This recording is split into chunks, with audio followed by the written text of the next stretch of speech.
Next, we are going to talk about the two different types of probability. So the first is classical, or sometimes it's called theoretical probability. And this is the true probability. And so far, we've only been looking at this type.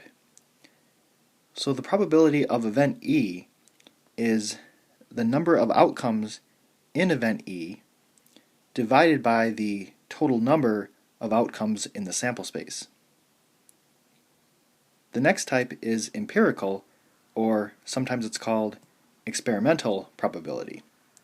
And this is the observed probability of an experiment. So the probability of event E is the observed frequency of event E over the total frequency. Find the following empirical probabilities. You flip a coin 11 times and get tails 7 times. Based on this experiment, what is the probability of flipping a coin and getting tails? So we know that the true or classical probability is 1/2 or 50%. But for empirical probability, it's really the observed probability for this experiment.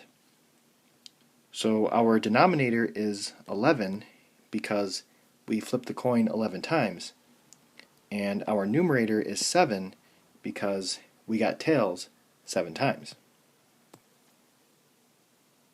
You roll a dice 6 times and get a 1 5 times. Based on this experiment, what is the probability of rolling a dice and getting a 1? So this is going to be 5/6.